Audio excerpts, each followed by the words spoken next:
Evening all. Good evening. Welcome to this meeting of the Governance and Audit Committee of Colchester Borough Council. The first item on the agenda this evening is the appointment of the chair for this committee for the forthcoming municipal year. Councillors, can I have a nomination, please? Councillor Chris Pearson. Yeah, there you go. Thanks, Councillor Hogg. Second, please. I'll second that. Thank you. And are there any other nominations? Okay, I'm not seeing any indications. Okay, we proceed to the vote. I'll call your names in alphabetical order. Please could you indicate whether you are in favour of the proposal? Councillor Dundas. For. Thank you. Councillor Gocher. For. Thank you. Councillor Hogg. For. Councillor McCarthy. For. Councillor Pearson. For. Councillor Willits. For. Councillor Wood. For. Thank you. Congratulations, Councillor Pearson. As newly elected chair, I'll hand the rest of the meeting over to you. Thank you. Okay, so we now need to appoint a vice chair for the committee.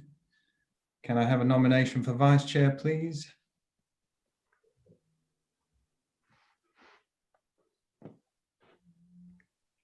Yes, I'll nominate Sam then. Thank you. That's ready for you, Mike. Do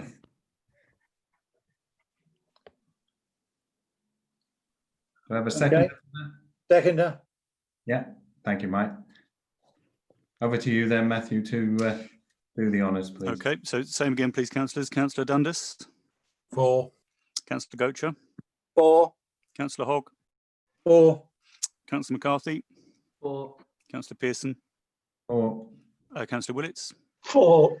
And Councillor Wood. For. Thank you very much. Councillor McCarthy is confirmed. Thank you. Welcome, everyone. Welcome to this online meeting on Tuesday, 23rd of June, 2020. I'm Councillor Chris Pearson, Labour Councillor for Beerchurch Ward, and I'll be chairing the meeting this evening. This meeting's been broadcast live via Zoom over the internet and on Colchester Council's YouTube channel, and will also be available to watch afterwards. I have a few matters of our housekeeping that I need to alert you all to. With the exception of the Democratic Services Officer advising us, would participants all please mute their microphones unless they are invited to speak. I will ask for each item of business to be presented and then ask each member of the panel in turn if they wish to ask a question or comment. At the end of each item of business, I'll ask each panel member in turn to confirm audibly how they wish to vote. We may have a break at 8 o'clock, subject to the progress of business. Can I ask you each to introduce yourselves in turn? I'll start with Councillor McCarthy. Thank you very much. I'm Councillor McCarthy. I represent Shrub End Ward and I'm also the deputy chair of this panel. Councillor Dundas. Councillor Paul Dundas, Stanway Ward. Councillor Hogg. Councillor Mike Hogg, St Anne's and St John's Ward. Councillor Willits. Dennis Willits, councillor for Lexton and Braeswick Ward. Councillor Wood. Councillor Barbara Wood, Tiptree Ward. And Councillor Gocher. Councillor Mark Gocher, Castle Ward. Thank you. Councillor Hogg is substituting for Councillor Barlow this evening, as Councillor Barlow is attending to assist with agenda item 12. Correct. There are no urgent items that have been made known to me prior to the meeting. So that takes us on to item 6, declarations of interest. If you have any, could you indicate, please?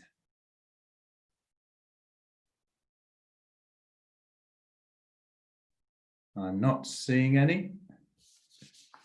So we'll move on to have your say, item 7. And Councillor Barber, I believe that you're attending this evening to have your say. Good evening. Thank you, Chair. Do you want me to start? Is that okay? Yeah. Thank you, and congratulations on your appointment this evening too. The issue I wanted to raise this evening was the NEGC shareholder agreement and any other ancillary documents or agreements that govern our relationship between the 4 authorities that are shareholders of the organisation. In particular, because as far as I'm aware, not many councillors across the chamber have actually viewed this document and any other documents, as I mentioned. And quite often when we debate issues to do with NEGC or the local plan, a lot of these documents are referred to, and the content within them is referred to, but only a small amount of councillors have actually seen the content, apologies, within it. So I wanted to ask the committee whether they have done much analysis of the documents, what relationships, as far as you're aware, are within it. We've got a debate coming up on July 15th, that Wednesday.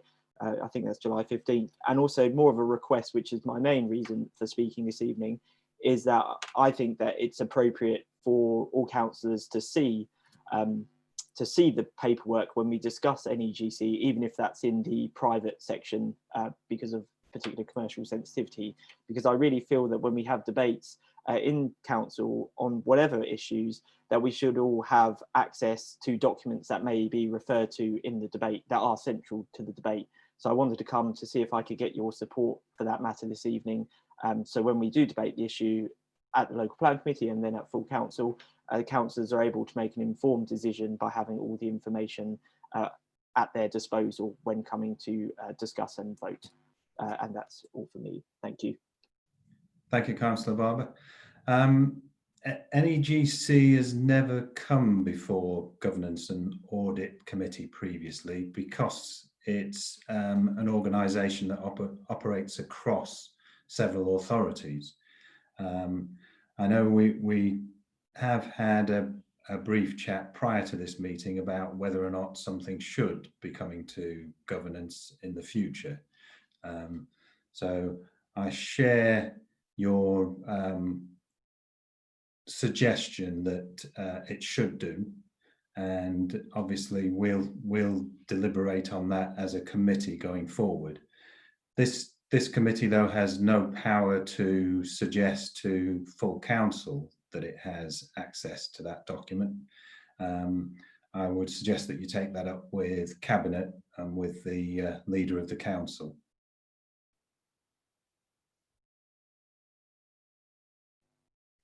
Thank you, Chair. I don't have a follow-up. Okay. Thank you. So that concludes Have Your Say. Takes us on to minutes of the meeting held on the 10th of March.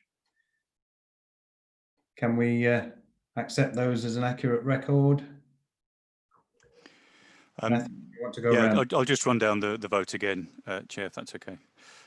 So members, once again, Councillor Dundas.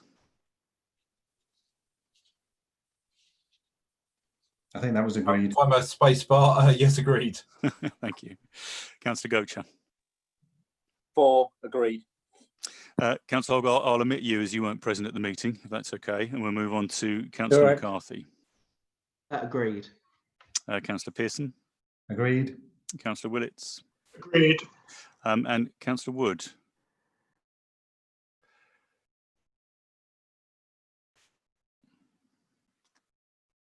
Let's have a... You want to just put your thumb up? Okay, thank you. Chair, that's agreed, thank you. All right, thank you. All right, so that's the minutes of the previous meeting dealt with. That takes us on to item 9, which is the draft statement for accounts. And this evening we have Paul Cook with us to introduce that. Just to note that there is a slight difference to our usual procedure here, in that because of COVID-19, there are some amended arrangements for dealing with the draft statement of accounts. So if I could ask you then, Paul Cook, if you could introduce this item for us, please. Thank you, Chair. Just very briefly, one of the first things that MHCLG announced in response to the COVID crisis was more flexibility for local authorities to produce their accounts. So whereas normally the accounts would need to be approved by the 31st of July following the financial year, we now have until the 30th of November to do so. And the public inspection period comes later, and that it must commence on or before the first working day of September, rather than including the first 10 working days of June.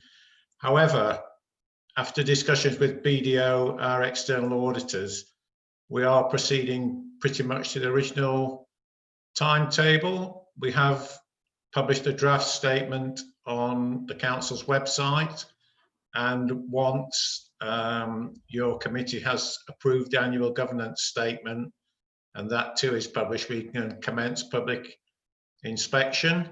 As you will appreciate, BDO have already made a number of audit visits. Then obviously conducting the audit off-site.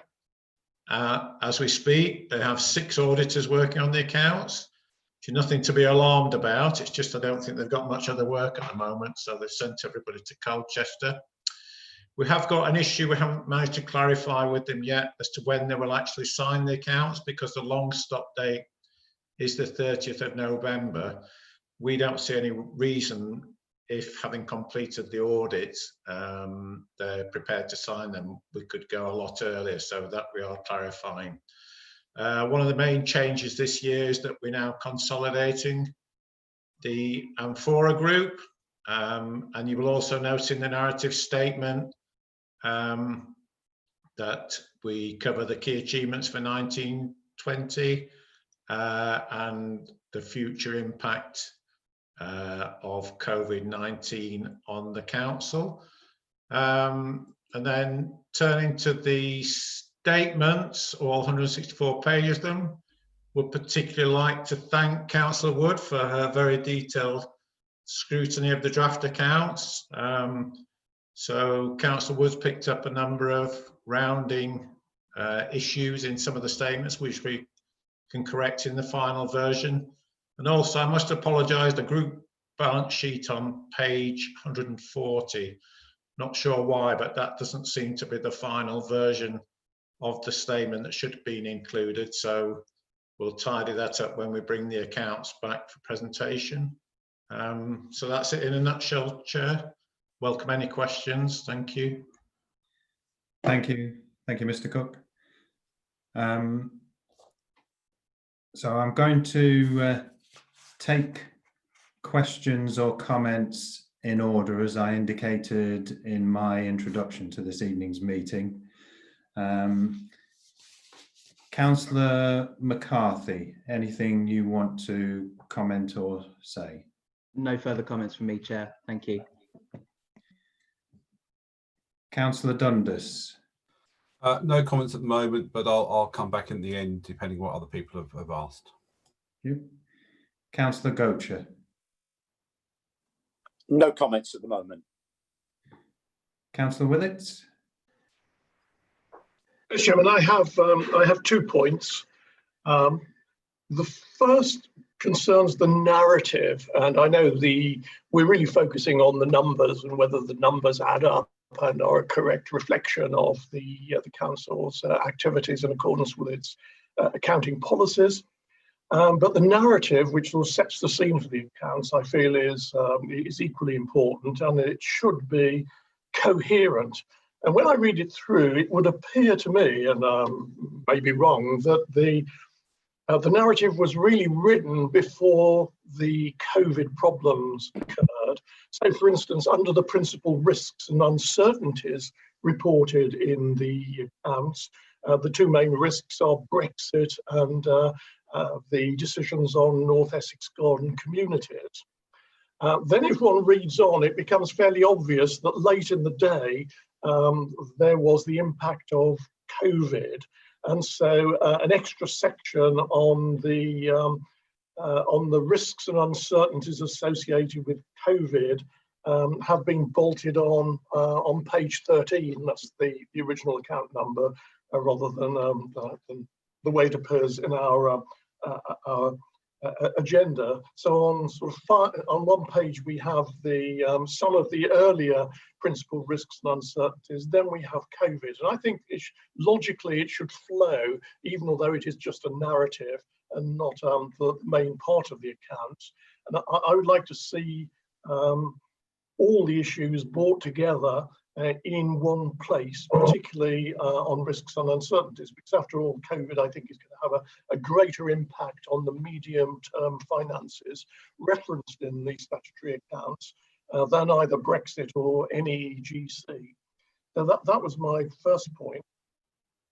My second point is that the accounts, again in the narrative, correctly on page 5 of the accounts state that the organisation of the authority, which underpins the way the accounts are produced and the information is collated, is a cabinet system with a scrutiny panel and a governance and audit committee, namely ourselves, looking at the correctness of decisions and whether they comply with the budget, and whether the governance arrangements surrounding them correctly support the way money is spent.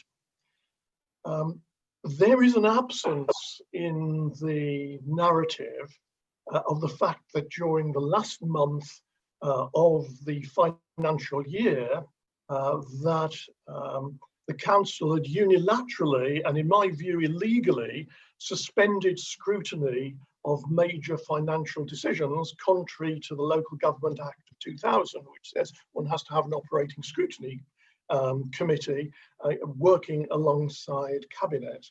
And there is no reference to this at all in the accounts, and there's no indication that the external auditors have in fact looked at what happened in the last month of the year and are satisfied with the governance arrangements as well as the financial arrangements, and that they are totally happy with the way decisions were taken and the way those decisions had financial impact and the way that financial impact has been covered in the formulation of the accounts. I feel, Chairman, that these are both important issues associated with the accounts, and I feel I could not support publication of the accounts until these issues have been properly addressed to my satisfaction. Thank you, Chairman. Thank you, Councillor Willits. I think you make a very valid point about the impact of COVID-19 on the council's finances. I just remind everyone, however, that we're talking about the accounts for 1920, and for 11 months of those 12 months, COVID-19 wasn't an issue and wasn't impacting either on income or expenditure. But I take your point, and I'll ask Mr. Cook just to respond to that in particular. Now, in regard to the second remark that you made about, I think you used very unparliamentary language, if I might suggest, by stating that the council illegally postponed scrutiny. And I think I'd like to just ask the Chief Operating Officer to comment on that one, if I may. So, Dan, if I could ask you just to comment on that second point, and then ask Paul to come back in around COVID-19, please. I think the obviously the council in the last 2 weeks of the previous financial year had to take a number of decisions under urgency provision, which it's entitled to do where there's any considerable financial or legal imperative for doing so. And so normal scrutiny arrangements didn't apply at that time. we had the March meeting of the scrutiny panel was cancelled, and actually the council would have been the last meeting of the municipal year in any case. Of course, the May election was cancelled, and we were then immediately into the COVID crisis and doing everything we could operationally to ensure that we maintained services as best we could whilst dealing with the very real risk to residents and staff from the coronavirus. Thank you. Paul, could you just comment on Councillor Willett's remarks and concerns about the narrative and the impact of COVID-19 on 1920 finances, please? I'm sure we could make it into a much more melodious and harmonious narrative statement. So perhaps I could take that away, Chair, and try and get a better flow, because I think Councillor Willetts is right. Rather than just perhaps a section at the end, we could allude to it under a number of headings in the narrative statement. So if that will be helpful, I'll take that away and look at it, and when we come back with the final version for approval, I hope that will make a much, a clearer thread through the narrative statement. Okay, I think that's probably a way forward on that one. All right, Councillor Wood. You're on mute, Barbara. Yes, Chair, I think Councillor Wood's having a technical issue at the moment with the, Is there any way you function. can unmute her, Matt? There isn't, unfortunately. I'm not able to unmute. I wonder if we could potentially take a brief pause, and I'll try and contact her outside the meeting and get that sorted out. Okay, I make it 18:22. So what I'm going to propose then is that we adjourn until 18:30, just to give you time to try and resolve that. Yeah, So appreciate that. Back here at 18:30 prompt, please. Okay, thanks, Chair.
Unmute.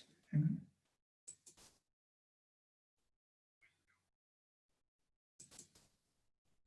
All right. Can you hear me? Oh, sorry. Hang on. Right. You're still broadcasting, are you? I've got the names come up. Yes, I can see you now. God, I don't know what happened there.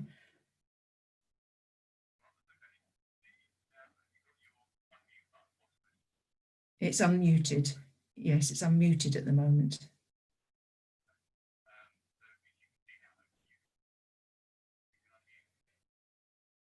It's unmuted at the moment, yes.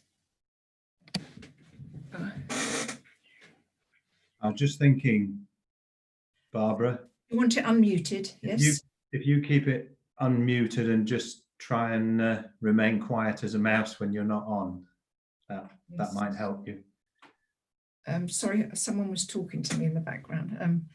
So do I keep it unmuted? Because I muted it because I thought, well, I didn't want everyone to, you know, you told me to keep it unmuted, so I unmuted it. You want to keep it unmuted or muted?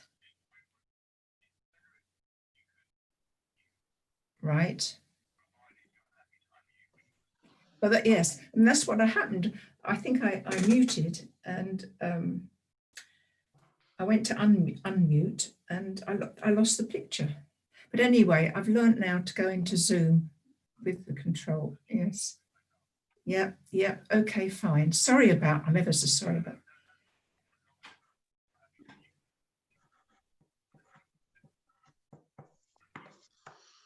Right. Okay. Well, I'm muted.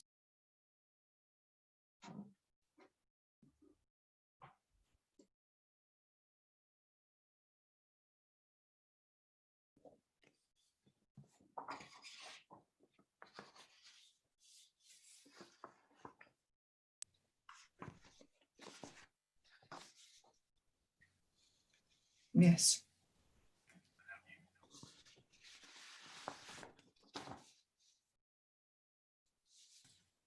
So.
Are we all set? Yep, I think Councillor Wood is good to go, Chair. Right. Okay, welcome back, everyone.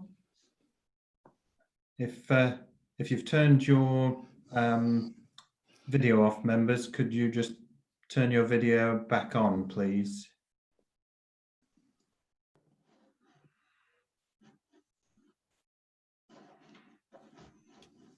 I'm looking at Councillor Gocher, Councillor Hogg, Councillor Dundas seems to have disappeared. Yeah, I bet your video's still off though, Chair. Well spotted. Thank you. Because I was too busy looking for everyone else. All right, we're still waiting for Mike to come back in. Chairman, mine says that I'm being held out by the host. My video is not working. Right. The host has asked you start your video. Okay. Are we back? There we go. Yeah, you're Well back. done. Sorry about that. Okay. Right. I think that's all of us back in. So before the IT gremlin caught up with us, Councillor Wood, I was asking if you had comments or questions on the draft annual statement.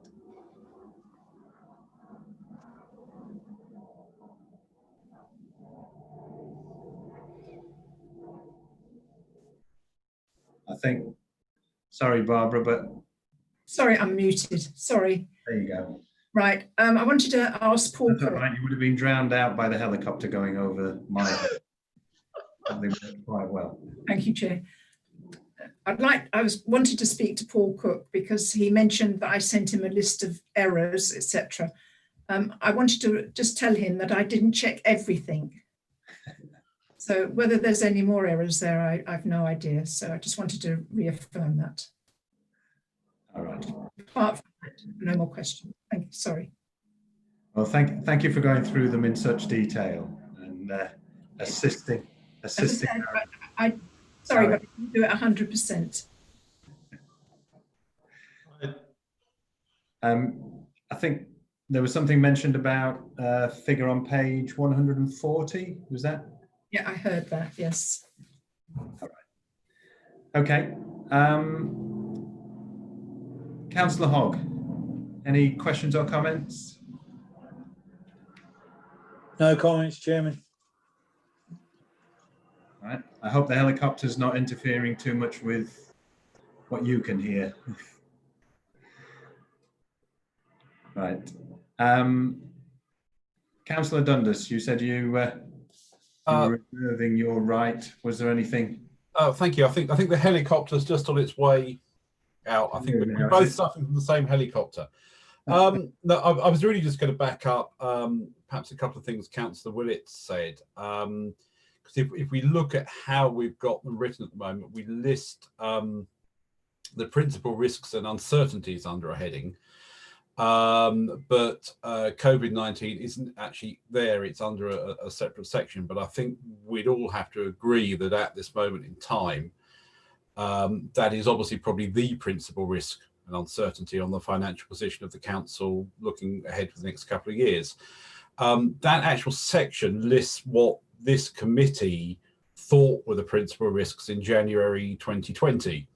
I think also it's fair to say, were we to sit down this evening and write what we thought the principal risks were, we'd probably have a different list. So I think Councillor Willis is right, and I think Paul Cook basically agreed that we do need to think about a little bit how we present that. I know we're talking about a small section of that financial year, but we do in that section refer to an event in May 2020 already. So I think it's fair that we do take account of the events of the last 3 months, even if they're not in that financial year. Equally, on the figures Councillor Wood mentioned, obviously this is published on our website and goes out to consultation. I think if there are errors, even if they're rounding errors or they're typos, whatever, obviously as an organisation, what we present to the public has to be spot on. So if there are errors in there in what we have published as a council, we do need to revise those and republish, I think, because it just, however small they are, they might be rounding errors, there might be typos. It just doesn't look good for us as an organisation if what we're publishing doesn't add up.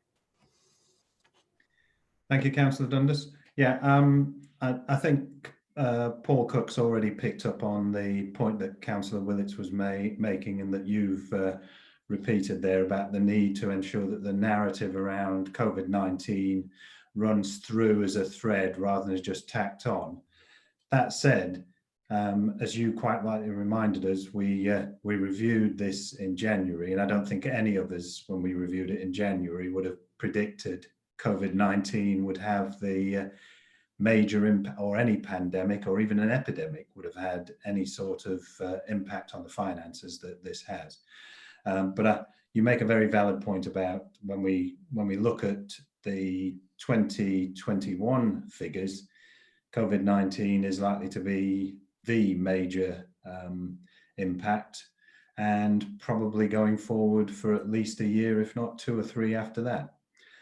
So I think that's quite right. So we'll ensure that Paul Cook picks those up. I just remind everybody that this is the draft statement of accounts, so the final statement of accounts will come back to us. I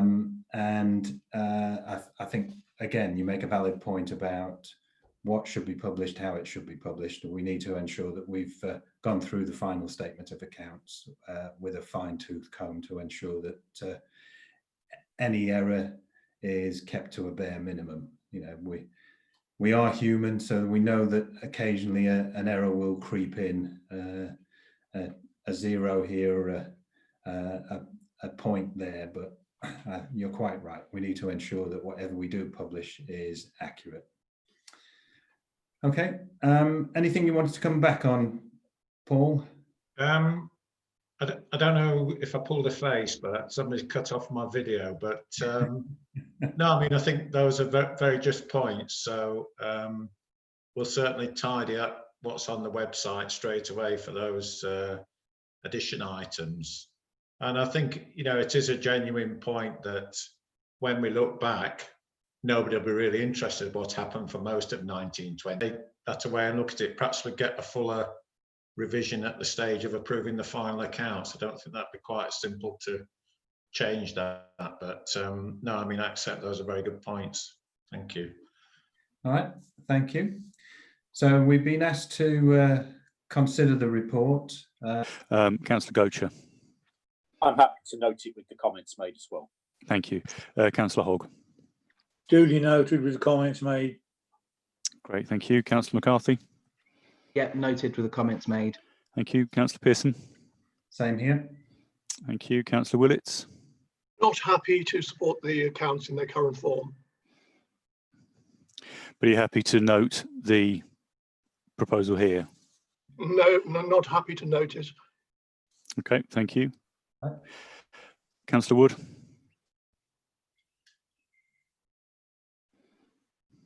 Sorry, Barbara, you're on mute again. Sorry, duly noted, comments made. Thank you.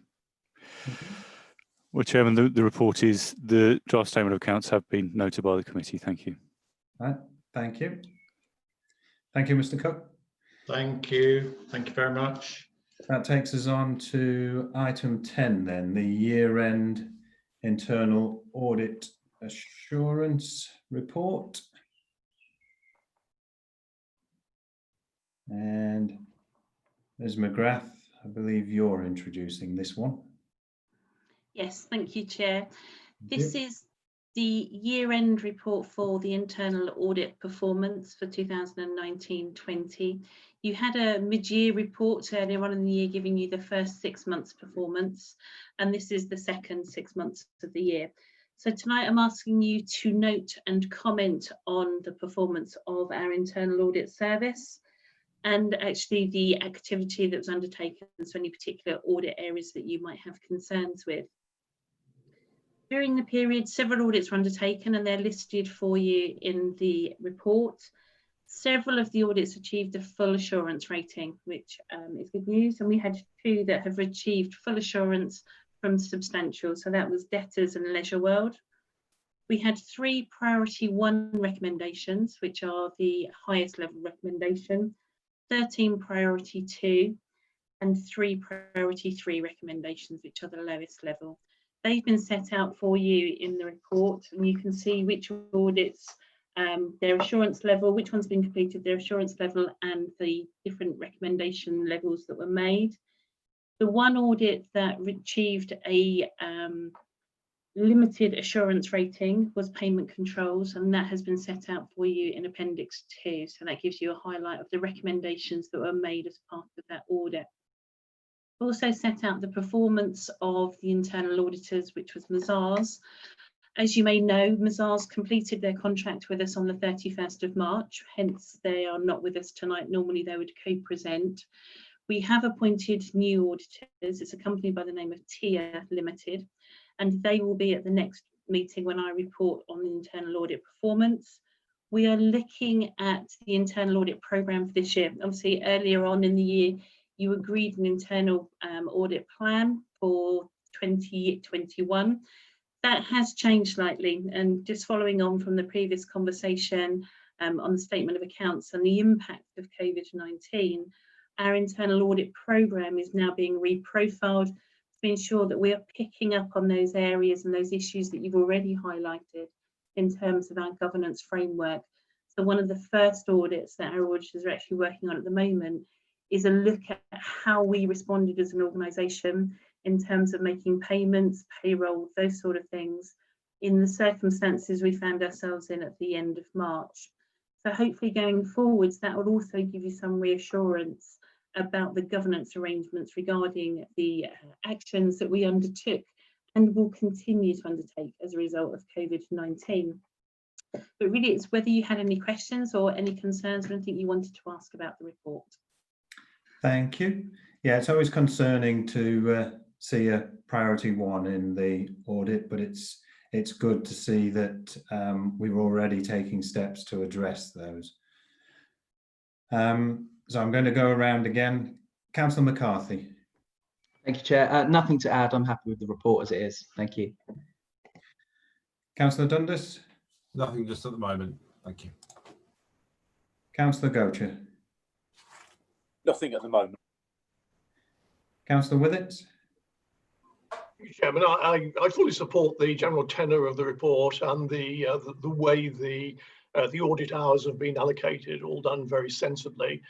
I do have concern on audit 529 payment controls, which we've just heard about, because there was some fairly fundamental stuff there in terms of how we interface with the banks and the control framework that overlies that particular financial activity. Not mentioned in the report anywhere is when payment controls were last looked at, because I thought we looked at payment controls on a fairly regular basis. And I'm surprised, therefore, that we've gone from what we were looking at last time to 3 priority 1 recommendations on issues such as important as the bank mandate, BACS and CHAPS and access control, which are issues we have looked at in the past. And it just seemed rather a large step backwards to get into the position where we had 3 priority 1 recommendations in an area which is almost under constant review because of its importance to the council. I just wondered whether there was any dialogue on how this happened. Aileen, do you want to respond to that, please? Of course, Chair. With regards to the payments audit, it was actually the first time that audit's been undertaken in that manner. So you're quite right in terms of we've looked at payments continuously, and we do every year as part of our payments process. But the actual payment control audit for the first time tied up the 2 systems of our financial side and our payment side, so our administration side, and making sure that the links between the 2 systems were working correctly. That did highlight, as you can see, a few issues and concerns. What I would say is the new e-financial system that we introduced towards the end of the financial year has resolved probably about 2 of those, and another one of those is not due for completion until the end of next month. So I think in terms of we do look at them, but we had looked at them separately. This is the first time we've looked at how it's gone across the two systems. I'm detecting from your body language, Councillor Willetts, that you're content with that response. Move on to Councillor Wood. Yes, I'm happy with the report. Thank you. And Councillor Hogg. Happy to accept as set out, Chairman. Thank you. Councillor Dundas, anything you want to follow up with? No, I think I'm fine with that. I've happily noted. All right, thank you very much. Okay, so we were just asked to note this report, I think. I'm just going to flash back up. Yeah, that's correct, Chair. Yeah. The committee is being asked to review and comment on. I wonder if we could just take a vote to confirm they're happy that that's been done. Yep. And they're happy with that. Okay. So we'll vote on that now, please, councillors. So Councillor Dundas. Agreed. Councillor Gocher. Agreed. Councillor Hogg. Agreed. Councillor McCarthy. Agreed. Councillor Pearson. Noted. Councillor Willetts. Agreed. And Councillor Wood. Agreed. Thank you, Chair. That's unanimous. Thank you all. That moves us on to item 11 then, the review of governance framework and the draft annual governance statement. And Hayley McGrath to introduce again for us, please. Thank you, Chair. As you may recall, every year we do a self-review of our governance arrangements in the organisation, looking back over the last financial year, and that helps to support the statement of accounts process to ensure that we have had the adequate controls in place to make sure that our finances are correct. We rely on our head of internal audit report, and they give us a report every year telling us our overall assurance level, and I'm pleased to say that it's substantial again this year. And we have to produce a statement in a set format, so set out wording to look at our governance arrangements. And what I'm asking you to do tonight is to look at that statement and any issues that we've identified, and to authorise the statement to be signed off by the Chief Executive and the Leader of the Council as per the requirements for the Statement of Accounts. The statement has to look at the controls that we have from our committee structure, our constitution, our internal audit process, ensuring that all the controls are in place to make sure that we have adequate arrangements, which I'm pleased to confirm that we do. It also looks at our joint services, so the joint museum service and the parking service, and we also look at our wholly owned companies. So we include Amphora Trading, Colchester Borough Homes, and also the Stadium Company, just to ensure that the control arrangements are appropriate with the arrangements for the relationship between those companies. In the statement this year, I have highlighted COVID-19 as an issue. Whilst we don't know the effect on the control arrangements at this point in time, and it's going to probably be a little while before we fully understand the impact that it's had, I think it's appropriate to highlight in the statement that towards the end of the financial year, it may well have affected the control arrangements and that they will be monitored going forwards for 2021. During the course of the review, there was 3 areas that were highlighted where the controls could be improved. That's not to say that those issues are failing or those services are failing. It's just there were some control arrangements where we felt they could be tightened. One of those is the payment controls audit that we spoke about in the previous item. So that's be continually monitored during the year. And we've also looked at procurement and social media, IT social media controls. Now, they were around the arrangements. The procurement one is mainly about the strategic side of procurement, making sure that our policies and strategy are appropriate. And the social media is about our social media channels and making sure that we're using those appropriately, and that making sure that the people who manage our social media channels understand the control arrangements that are required. So for this evening, it's whether you had any questions on the work that was undertaken to produce the statement, or any concerns about the issues that have been identified, and if you're happy to be able to recommend that signed off, say, by the leader and the chief executive. Thank you. Just one comment. I know that we've looked at these before, so they're very similar to what we looked at this time last year, but just my usual comment about where we have any acronyms, if we can just ensure that those are spelled out, please. But I think all of those who were on the committee last year are now familiar with SIPFA and good governance, but any member of the public looking at these wouldn't necessarily be. Thank you.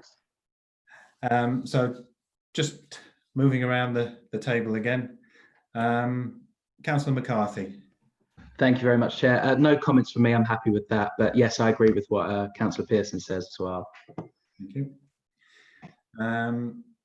Councillor Dundas, I'm going to leave you till last this time. but hopefully not least. Not least, but you get the opportunity that way. Councillor Gocher. No comments. I'm happy with that. Thank you. Councillor Willits. Thank you, Chairman. Again, I agree with most of the work that's been done. It's just a continuation of the constant review of the governance arrangements of the council, where we build on from year to year with added strength.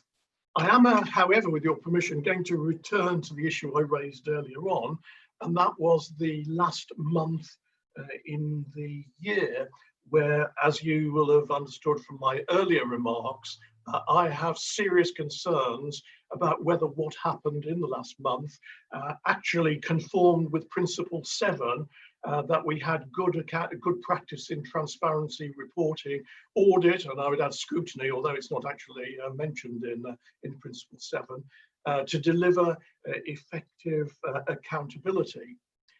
In the last month of the year, the governance arrangements of this council changed quite significantly. In effect, democracy was to a certain extent suspended, and I mean the reasons are perhaps understandable, if not acceptable. There was an emergency, and I think there was a misunderstanding between decisions taken under an emergency and emergency decisions, because under emergency, every decision that is taken is not an emergency decision. Most of them will be straightforward decisions. Yet the governance arrangements were changed significantly for all decisions. Although, as was said in the report to Cabinet, the Council invoked the emergency conditions under Article 1303 of its constitution, the government did not actually make an order under the Civil Contingencies Act to suspend democracy in local authorities. So there was the continuing requirement to continue scrutinising major decisions, and certain of the decisions that were taken, by golly, they needed scrutinising and are only just coming out of the horrors that we had on refuse collection. And perhaps that would have been avoided had the good governance arrangements continued without being illegally suspended. And there was no suspension under the Contingencies Act of 2004. So I'm trying to understand why it was that for 3 months we had no proper governance arrangements approved by this committee. We got to the first digital committee meeting, Chairman, and we still don't have a report on what governance arrangements were in place, why it took 3 months to get digital meetings running, whereas most commercial organisations had digital meetings running within a week. And I find it baffling, perhaps it was purposely baffling, that scrutiny and the close inspection of those decisions being taken during the council's own private emergency were not open and transparent to the rest of the elected councillors as well as the residents of the borough. The second point, we have eventually, after 3 months, coaxed ourselves into a mechanism of running meetings digitally, yet we don't have a review on the governance arrangements for digital meetings on this agenda. And I, Chairman, was quite horrified that we had no report on what happened in the last month and the governance arrangement. We have no report this evening on looking and approving the governance arrangements for running the council, and particularly the democratic decisions, until such time as we can all meet together in the town hall again. And I am quite perplexed by the way we have allowed transparency and good governance to fall by the wayside without any reasonable decision being made, without it being explained to the public, without it being explained to the Governance and Audit Committee. And I think this is absolutely an atrocious set of circumstances. And I hope, Chairman, that you will take on board producing a report on both these issues and having them placed on our agenda at the first possible event when we can look at just what happened and review, learn and understand. Thank you, Chairman. Thank you, Councillor Willits. Although you wouldn't expect me to agree with some of your intemperate language, I think I do agree with much of the tenet of what you're having to say. It was my intention, as you will know from a briefing last week, to ensure that at our next meeting we have a review of the digital working, and it makes sense also to review what has happened over the 2.5 months or so that the council has been in lockdown. And I'm sure that you're aware, and I'm sure that all members are aware, but I take your point that the general public may not be totally aware, and they should be, that throughout this period, the officers of the council have been meeting with the leaders of all of the political groups on Colchester Borough Council on a regular basis. And I probably want to just ask Dan to come in here just to elaborate a little bit on what those arrangements were, so that we're all aware here tonight, and anybody who's logging into this meeting as well from amongst the residents of Colchester will also be aware. But I take your point, and I think it's a valid point that as the Governance and Audit Committee, we have a responsibility to oversee those arrangements, to review the efficacy of those arrangements, and I'll ensure that those are brought back to us. Dan, did you want to just come in on the points again that Councillor Willits is making around the arrangements for overseeing the authority over the first month or two of the lockdown period? Well, I think I made my comments earlier in terms of the general position that the council was in, and why decisions had to be taken in the way that they were. I think Councillor Willits, makes a good suggestion for the work programme of the committee to perhaps as a later agenda item on this meeting to bring a report back. I would direct councillors to the paper that was taken to scrutiny panel and to Cabinet earlier this month, which described in considerable detail the COVID response that the council has delivered with its partners. And I think the transparency around the series of decisions taken is actually second to none, but we have taken an action as agreed at scrutiny and Cabinet to provide more information on some of the decisions taken under urgency provisions.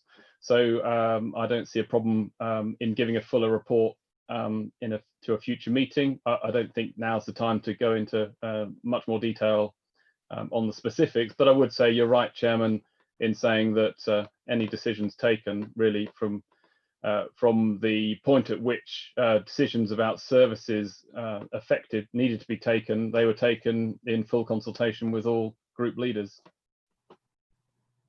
Right, thank you. Councillor Wood. I was happy with the report, thank you. Thank you. Councillor Hogg. Happy with the report, Chairman. And Councillor Dundas. Thank you. I've got few brief comments, and they do sort of centre around the COVID-19. I mean, on page, I think it's on page 4 of the report, it refers to, on page 4 or page 3, sorry. It refers that COVID-19 pandemic had a significant impact on the council at the end of the financial year, and rapid changes to systems and processes were required. What I can't find in this report is any detail as to what those changes were and what the systems and processes were in place on the 31st of March 2020. If we refer to page 5, we are required as a committee to state that we have reviewed and are happy with the effectiveness of the council's internal control systems for the year ended 31st of March 2020. If as a committee we do not know what those processes were for a portion of that year, however long it was, I know it was only a couple of weeks, but nonetheless it still goes into that year.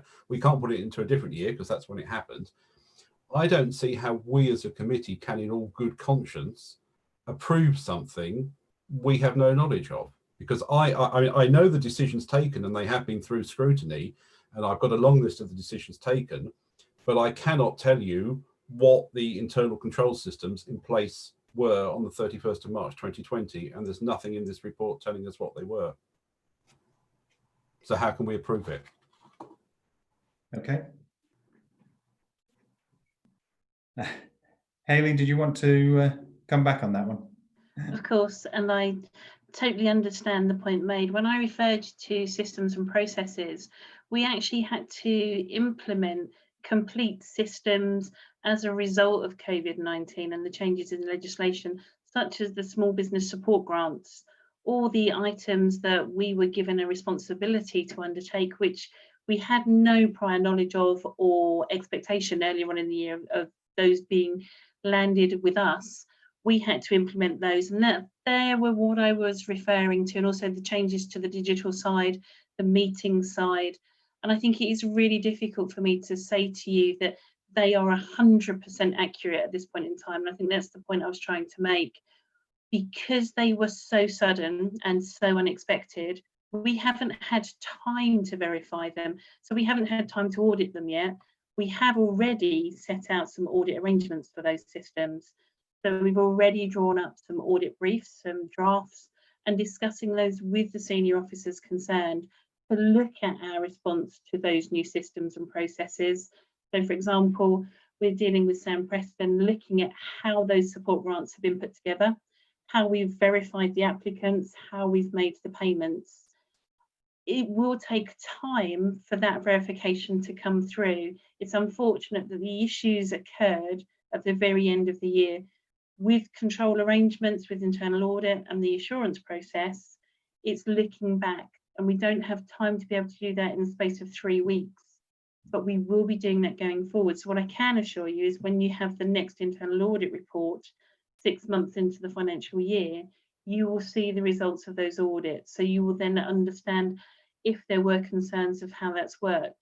At this point in time, having spoken to the auditors who've already had initial conversations, they haven't raised any concerns. So they haven't come back to me and they've looked at the processes very briefly, albeit, but they haven't raised any particular issues with those. And our auditors are very experienced, so they will be comparing us to other authorities across the country that they deal with to ensure that the processes we put in place are appropriate. But I couldn't honestly give you a 100% assurance that at the end of that year, of those last 2 weeks, those new systems we had to introduce were 100% perfect. Okay, thank you. And I think it's very reassuring to hear that you know, there are already things in place to audit what's happened over the last few weeks of 2019-20, and also to oversee what's been happening in the first couple of months of 2021.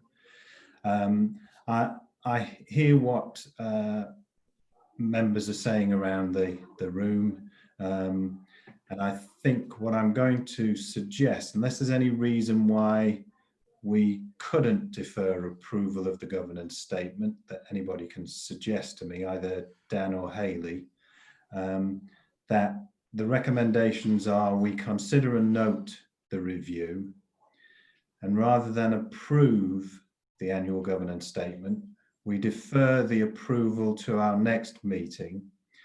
As we've just heard from Hayley McGrath, we won't have the full audit and full review of what's happened, but we can ask that something is unpicked from the report that went to scrutiny and anything else that's been reviewed subsequent to that report that went to scrutiny to come to our next meeting here. So that's my suggestion to everybody. If you want to just put that around, please, Matthew. Chairman, you have indications from Councillor Gocher and Councillor Willetts that they wish to comment further on this item. Okay. Councillor Gocher. Yes, having listened to Councillor Willetts' points, there's a couple of things that have sprung to mind. First one is just for me to note that not every councillor is actually a member of a group. So, you know, group leaders might be consulted, but not every member is in a group.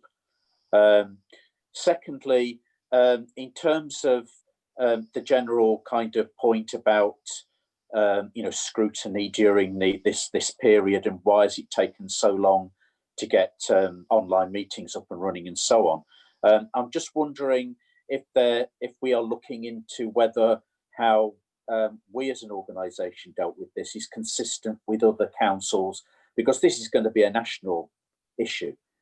Lots of councils would have been in the same boat.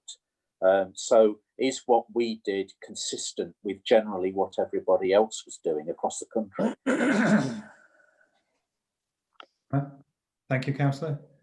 And Councillor Willetts, to come back. Yes, Chairman. I raised my hand before you got to your summing up, where we were going to come back next time and look at it, and that was the point I was going to make. So I fully support your eminently sensible guidance as ever on this subject, Chairman.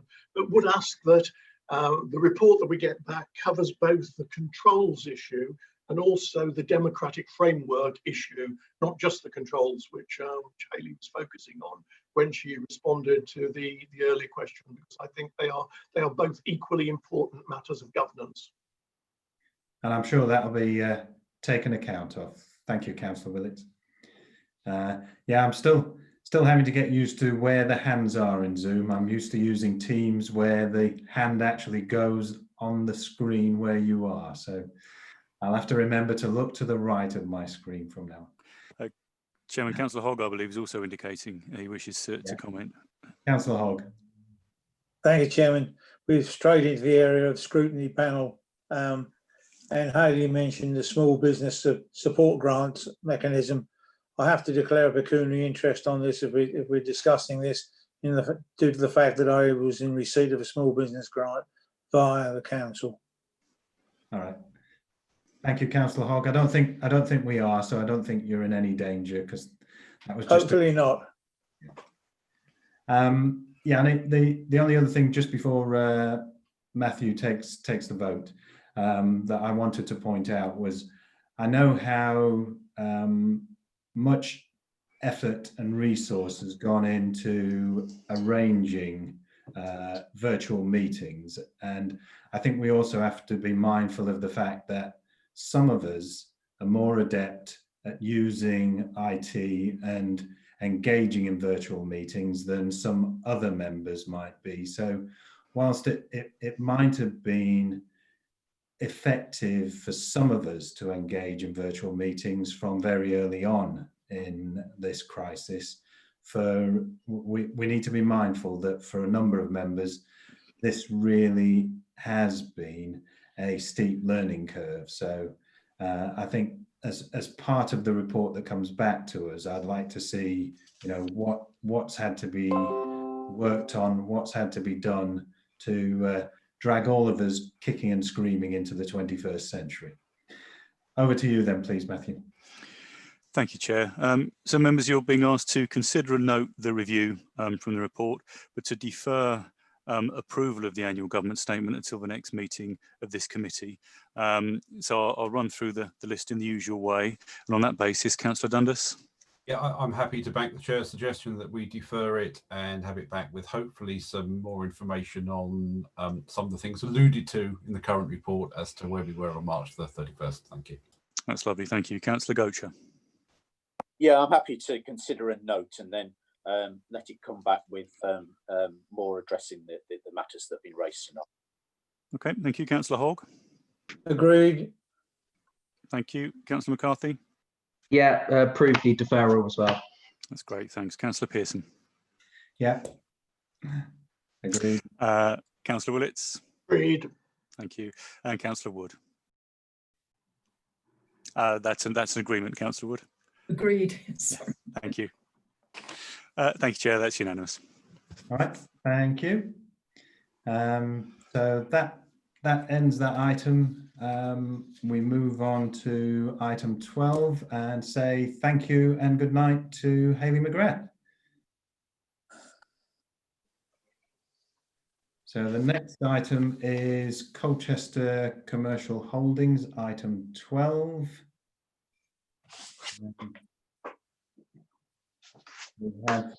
We have a number of introducers for this one. I think, Jeff Beals, you're going to kick us off, is my understanding. All I would... The camera's not working. Anyway, all I would do is just introduce Andrew Tyrrell, Client and Business Manager at Colchester Borough Council, and Paul Smith, Group Commercial Director at Colchester Commercial Holdings, who are going to do a presentation for you and take questions from you on this item. Thank you. Do you want to just introduce who you are for anybody who's... My name is Jeff Beals. I'm the Client Services Manager at Colchester Borough Council. Thank you, Jeff. All right. Is it going first, Andrew? Yes, Councillor Pearson. All right. So before you do say anything, I just wanted to point out that Colchester Borough Council has been chosen as a finalist in the Local Government Chronicle Awards for its work in 3 categories: digital impact, driving growth, and as an entrepreneurial council. So I think our staff and officers should be congratulated for being considered as finalists. We would have known, but if it hadn't been for C19, we would have known by now whether we would have known that we had won, let me say that. Over to you then, Andrew. Okay, thank you, Chair. So I'm just going to give a very brief overview before Paul goes into his presentation. So as you're all aware, but members of the public might not be, the council has some wholly owned companies through Colchester Commercial Holdings, which are Colchester Amphora Energy, which we call CALE, Colchester Amphora Homes Limited, which we refer to as CARL, and Colchester Amphora Trading Limited, which we normally refer to as CATL for speed. The council is the sole shareholder, and although we get some economic returns from the companies, they also deliver a number of social benefits. So for example, if I just look at the Northern Gateway as one single site up there with the diverse range of companies that we've got and the unique offer that the companies have, where we don't just have a housing company, we have the energy company and the trading company combined together. There on that one site, we're already directly improving highways. We're delivering a sports park in terms of a physical building. We will then also be operating that sports park. We'll be promoting health and well-being. We'll be providing open space. We'll be providing sustainable travel routes. We will be providing commercial space that will be occupied by businesses. We will have housing, which is mixed tenure, providing the council with 30% affordable housing and some private market sales. We'll have a healthcare campus, a leisure and a retail park. we'll be directly delivering ultra-fast broadband, and we will also be undertaking one of the most innovative renewable energy schemes that there is in the country, which is the Colchester Northern Gateway Heat Network. And that's all just on one site by pulling on the collective resources that we have in our council companies. So the energy company is delivering one of only 9 schemes to have been granted funding from BEIS, the Business Enterprise and Industrial Strategy Department of the government. We received £3.5 million of grant for the £6.7 million heat network there. And in the last year, we've successfully tested boreholes there, which Paul will come on to in due course. But really, the success of the year has been that the theory that we all hoped would work has actually produced the results that we need to deliver energy for the whole of the Colchester Northern Gateway South side. And that's so innovative that we're getting attention now from both professionals and academics across the whole of Europe and the United Kingdom who want to come and use it as a case study. And that's really putting Colchester firmly on the map in terms of the energy industry. Homes there up at the Northern Gateway and other sites. We've seen the housing company this year deliver on the first year's hard work in finally getting in place all of the legal and financial agreements that they needed to buy their first site, obtaining planning permission for that site, and they've just successfully procured a local contractor to start delivery of that site very shortly, and we're going to see the first homes up for sale in Q1 towards the end of this financial year. And then trading, I mean, there's such a diverse range of company activities in trading, but the events saw great success last year with the Castle Park concerts and Tom Jones as the final headliner of the summer last year. They also had 10 very nationally renowned comedians in Charter Hall and some great successes last year. We've had the broadband and CCTV projects that have been talked about for a while secure their funding, £3.3 million of government grant to deliver ultra-fast broadband, intensifying the town centre network, which will greatly help with the economic recovery of the town post-COVID, but also expand that network up to the Northern Gateway and across towards the university at the east. And then that's attracted £10 million plus of overseas private investment that's going to allow the council to use its housing stock to stretch that network right across the entire urban area of Colchester, including some of our less affluent areas and places which just otherwise would not be provided for by the private broadband market. And then we've had also great success in Helpline and the vital service that's actually provided through COVID-19 for vulnerable residents. We've had the continued development of, we've had Jack's Complete, we've had the Mercury Theatre continuing, the Northern Gateway Sports Park, and we've now started on the Walk. And that sounds like I've begun to cover quite a lot, but actually I would say I'm only just scraping the surface on that. So I'm going to hand over to Paul now, and Paul will go into the presentation proper. Thank you. Paul, over to you. If you just want to introduce yourself first, please, so everyone knows who you are. Thank you very much indeed, Chair. I'm Paul Smith. I am the Group Commercial Director for Colchester Commercial Holdings. That is the holding company for the rest of the M4 group of companies. And thank you very much indeed, Andrew, for that opening. I'll just share my screen and share a presentation with you all, which hopefully you'll be able to see.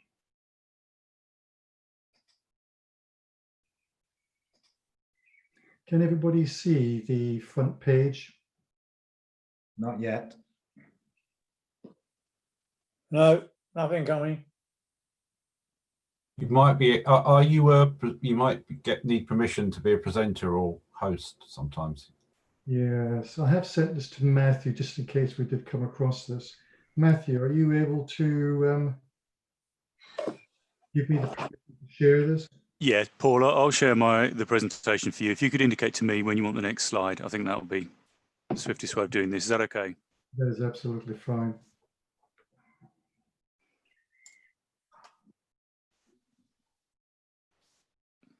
Okay, can everybody see that? Yep, well done. Okay, so Paul, over to you. Thank you very much indeed, Matthew.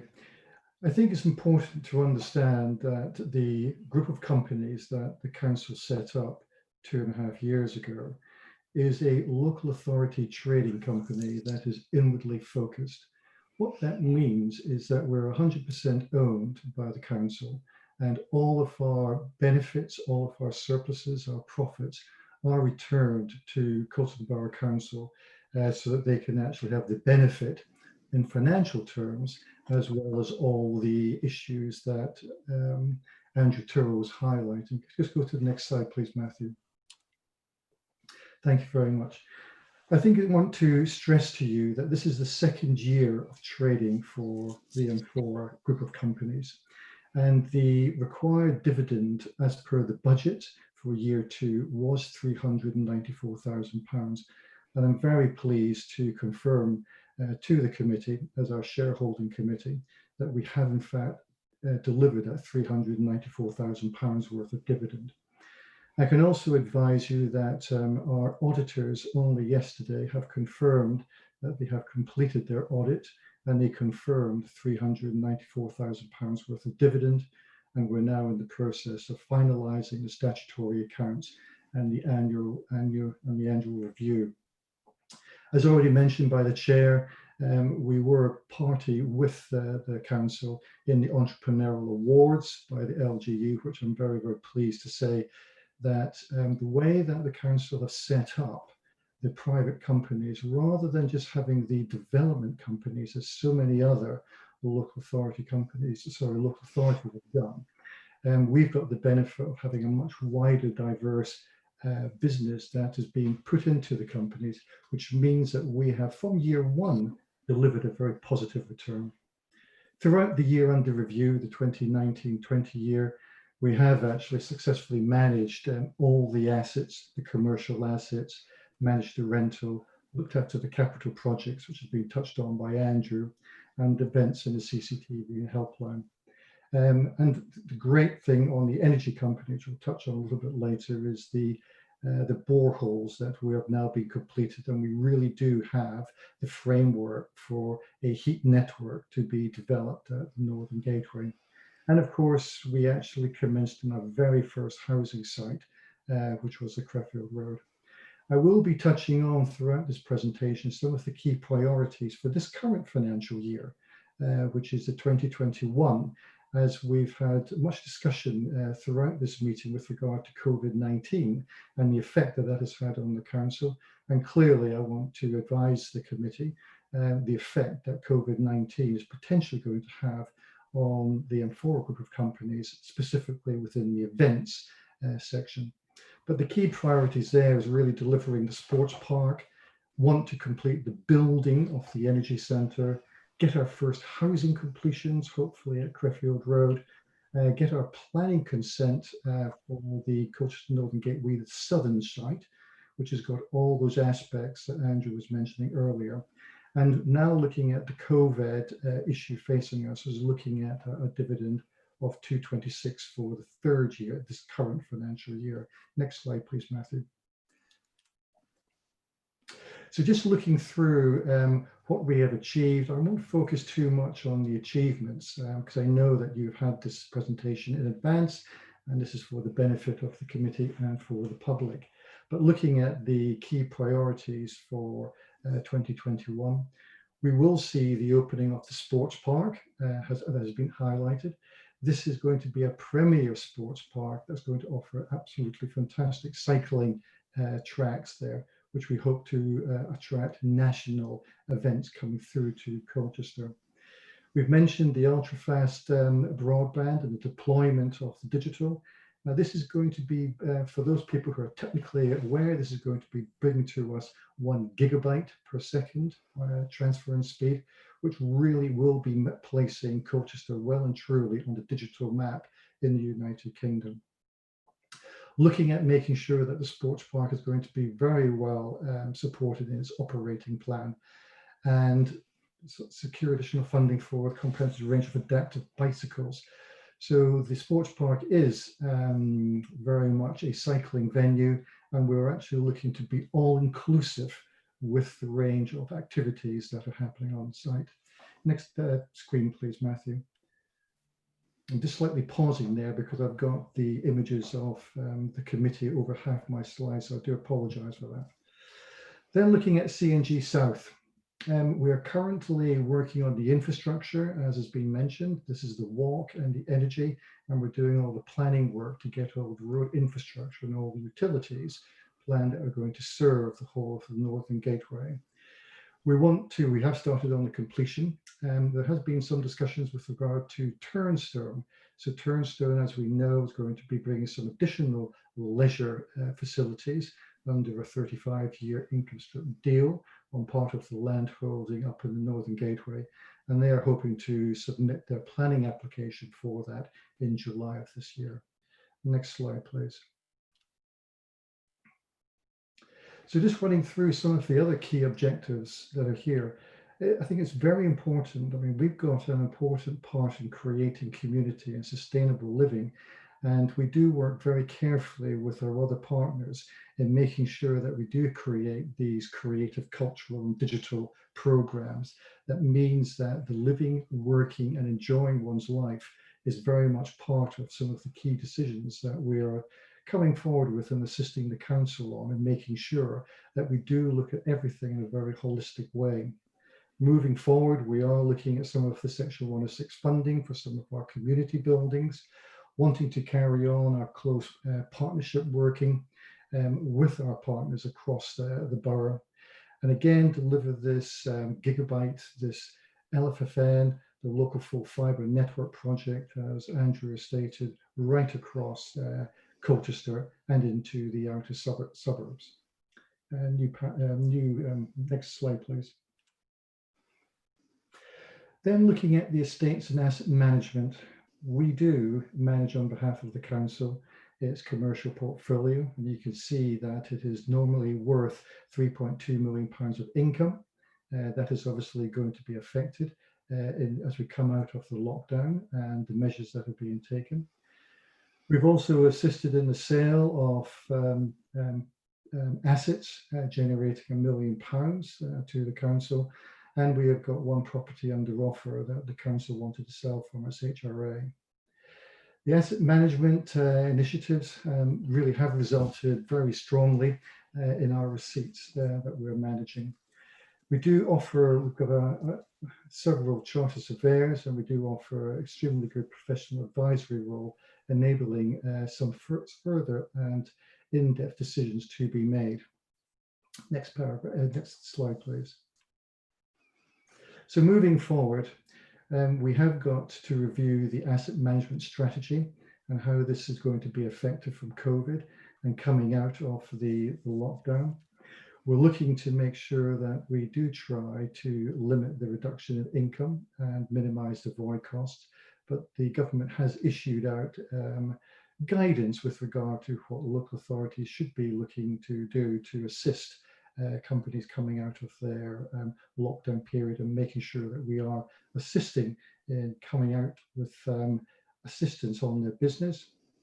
And we are looking at the major regeneration projects and the capital receipts, namely on Colchester Northern Gateway with regard to some large land sales there on the medical centre. Next slide, please.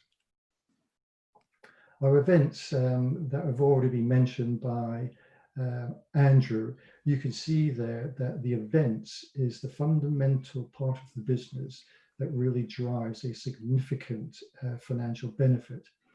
And that has been quite significantly affected by the COVID-19. Next slide, please. So as we move forward, we've got to actually shape what's the events program is going to look at. It was interesting that today, during the Prime Minister's speech today at 12:30, he used the terminology close proximity events must remain closed. So we are looking at our events program still closed and looking very carefully at what we will be doing, how we're bringing it forward. Weddings our community weddings, we can now start to look at those, because the community weddings can now move forward with up to a maximum of 30 guests, obviously everybody has to comply with the social separation. So at least we can start to see some of the community weddings coming forward. Next slide, please. Helpline, I have to say, has been an absolute joy and has been fantastic the way that the helpline service has been continued throughout the pandemic lockdown period. At no time did during that period did the helpline service fail. We have had a number of people that were shielding, and we have had some internal transfers of staff to be redeployed to make sure that we had a resilient service there moving forward. And I would like to congratulate the whole team on everything that has been done during this dreadful lockdown period. Next slide, please. So moving forward on the CCTV and the helpline, we know that we're upgrading the CCTV to a fully digital system, that the analog system is going to be switched off in 2025. So we have to invest and we have to move forward on the digital system, which is one of the great spin-offs with regard to the deployment of the full fibre network. We have got extra opportunities to expand our helpline by expanding our call centre with Essex County Council Telecare, and also working in a partnership with the Tendering Care Line. So there are good opportunities to expand our offering that we have for the helpline telecare pendant service. Next slide, please. Sports and leisure. This is a delegated budget. We act as managing agent for the sports and leisure of the council. So during the year under review, the 2019-20, we had the dreadful Ipswich Road roundabout roadworks, which we all know was 2.5 years. That did have quite a severe impact onto the leisure world, where individuals were just fed up of the queuing and trying to get there. But despite of that, despite of the access, we have actually held the membership through various programs that we have been carrying out there. Next slide, please. So looking forward, we've obviously got to look at how are we going to be opening up the sport and leisure facilities in line with the guidance. And obviously we've got fresh guidance that has come out today that we've got to look at, and how can we actually open up. They're still saying that the changing rooms need to be remained closed, so that is putting quite a strain on how we can actually open up Colchester Leisure World with regard to the swimming pools. The leisure pool clearly cannot open, but there are opportunities to potentially open up the fitness pool by creating circuit lanes for swimming in there, and that is something that we are very much looking into. We then have the sports park opening up on the Northern Gateway, and there we have to look very carefully at how we're going to be opening that. At the present time, RG Carter should conclude on the site by mid-October, which means that we have got a couple of months to see further guidance coming out of government with regard to the sporting locations that we can hopefully open up. Everything that is external, we should be quite happy to open up because that will be outdoor activities. Next slide, please. So moving on to the Amphora Energy. This year we have successfully completed the boreholes. We have done extraction and re-injection, and we are now very satisfied that we have got the flow rates there that are going to permit us to complete the heat network. Without that critical work and critical feasibility work being done, and as you can see, this has been helped by the grants from BAYS, that we can now positively move this forward, and indeed we are, with the benefit of the detailed planning consent for the Energy Centre, and that we're now going to be going out on contract to get that built in this current financial year. Next slide, please.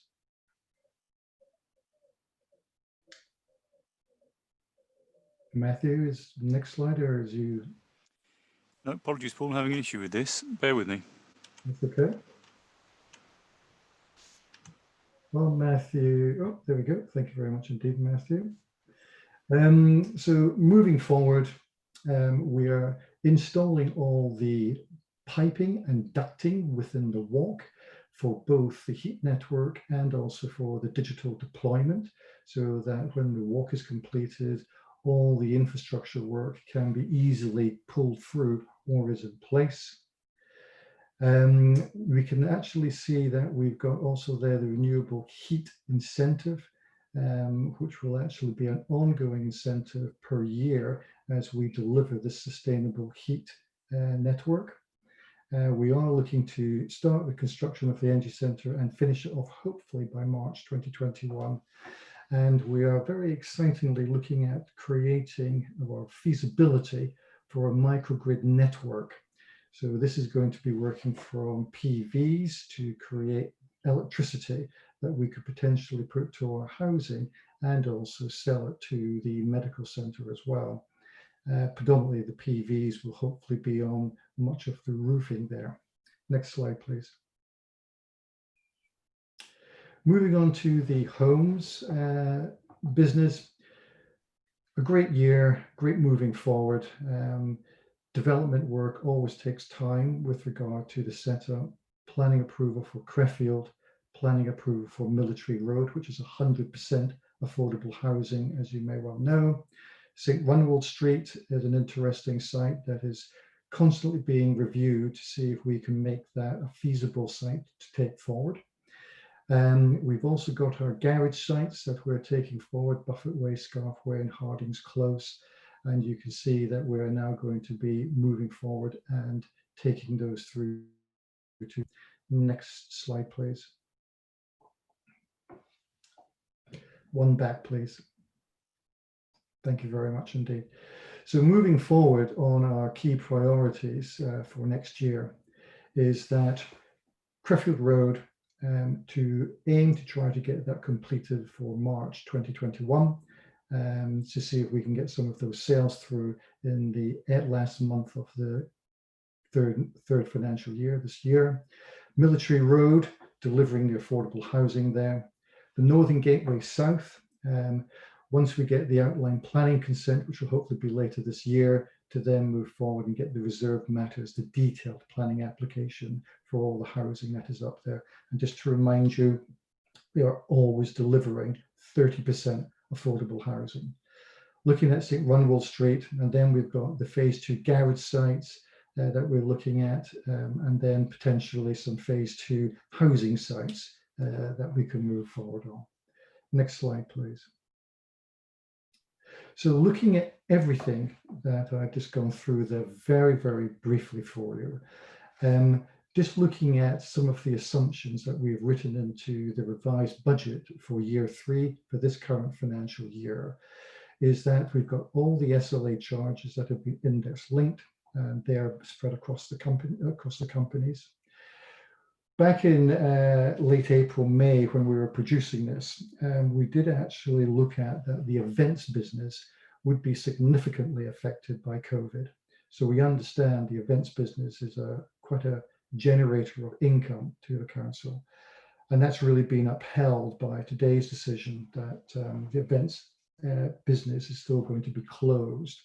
So we have assumed within this that there's going to be no outdoor events until January of next year, and minimal weddings. The weddings will be coming through, but they'll be community weddings, and we will be looking at what we can do with our other weddings, which will be of a larger offering. We've also got a number of staff who are furloughed, and we've got under the job retention scheme, so we've built that cost into our revised forecast, our revised budget. And we have, in agreement with the council, included an additional cost of £100,000, which is for the additional hire of venues, which is predominantly the town hall. So that is an additional cost that I've got sitting within the revised budget. Next slide, please. So having borne all of that into consideration, you can see that in the left-hand column on the right-hand side, the original budget for the year, for this current financial year, was forecast at £529,000. Looking at the effect of COVID on predominantly the income within the trading company, within the events business, you can see there the large deficit that we are predicting that will flow through that.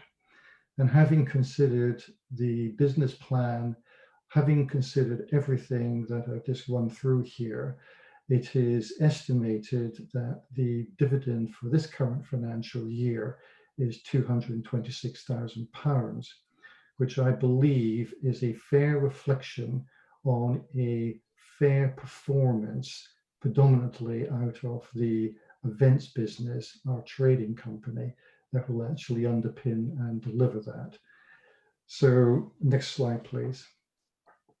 So that concludes my run through of Colchester Commercial Holdings Limited, the M4 group. We have a wide range of services that we are managing on behalf of the council, but everything that we do is always in association with the council, and if all the benefits, all the financial benefits are always then passed back to the council as a dividend. So thank you very much.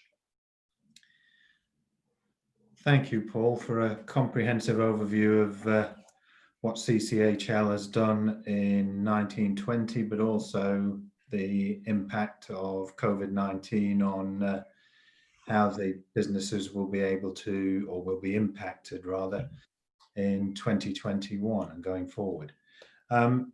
Just before I take questions and comments, I'm just going to remind the committee that there are 4 actions for us this evening. One is to review the performance of CCHL in 2019-20. The second one, which is I think perhaps slightly out of step, is that we're invited to make recommendations to the portfolio holder for CCHL performance management arrangements on performance management arrangements for 2021 and the next 3 years for consideration in the next 3-year business plan. Now, it's fairly obvious that we don't have that 3-year business plan in front of us this evening. So what I'm going to suggest in terms of 2.2 is that if you have any thoughts about how performance management should be arranged going forward, that you make those this evening, but also I'm going to ask that that Jeff and Paul and Andrew bring us back something to our January meeting when they've started to draft or when they put some bones on the draft of the next 3-year plan, so we can look at that. 2.3 then is to recommend to the portfolio holder for commercial services and the CCHL board to commence the review of service level agreements for services supplied to the companies by the Borough Council early in this financial year. And finally, to recommend to Cabinet a revised forecasted dividend of £226,000 for the 2021 financial year as an achievable dividend, given the effects on the business as a result of COVID-19. All right, so just over to comments then. Sam, Councillor McCarthy. Thank you. Thanks, Chair. No questions from me, but I'm just pleased to see the achievements so far and the priorities for 2020-2021. I actually quite enjoyed reading through this the other day.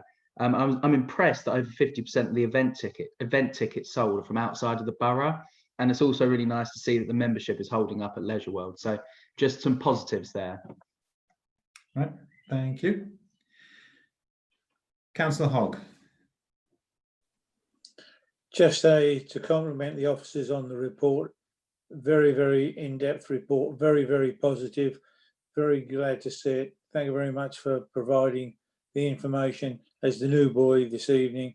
Learned an awful lot there. Thank you very much, all the officers concerned in preparing this report. Thank you. Thank you. Councillor Gocher. Yeah, I'd also like to thank everyone involved in producing the report. It's very detailed, very comprehensive. Just one question I have. On one of the slides in the presentation, it talked about the sale of various assets, and it said that there were 70 million worth of assets under offer. I'm just wondering what kind of assets they are. Paul, could you answer that, please? Yes, I can do. They are predominantly assets at Colchester Northern Gateway with regard to the provision of the medical centre by a third party. Thank you. Councillor Willett. Thank you, Chairman. Firstly, I'm delighted to see the progress that has been made by these companies. It's close to my political beliefs that we should be outsourcing our activities to the private sector.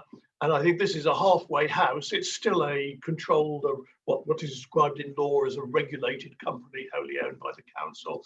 But it's bringing to bear the ideals and ethos of the private sector in the delivery of these services. And as such, it is great to see just how well this is being done after such a short time of operation of these companies.